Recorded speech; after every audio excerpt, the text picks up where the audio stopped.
Genesis 1:1-5. Nang pasimula, nilikha ng Diyos ang langit at ang lupa.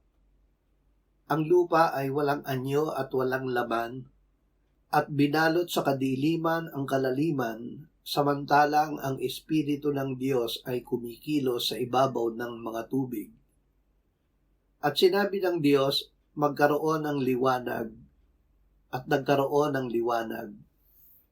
Nakita ng Diyos na ang liwanag ay mabuti, at ibinukod ng Diyos ang liwanag sa kadiliman. Tinawag ng Diyos ang liwanag na araw, at ang kadiliman ay tinawag niyang gabi. Nagkaroon ng gabi at nagkaroon ng umaga ng unang araw.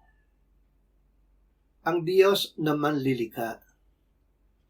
Ang Ama, ang Anak at ang Espiritu Santo ay magkasama ng likhain ng Diyos ang langit at lupa.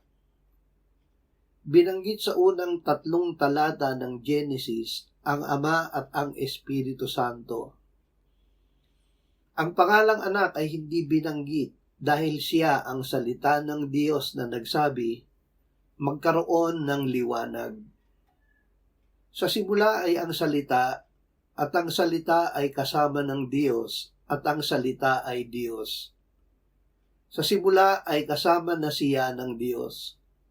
Lahat ng mga bagay ay ginawa sa pamamagitan niya, at kung wala siya ay hindi nagawa ang anumang bagay na ginawa. Nasa kanya ang buhay, at ang buhay ay siyang ilaw ng mga tao.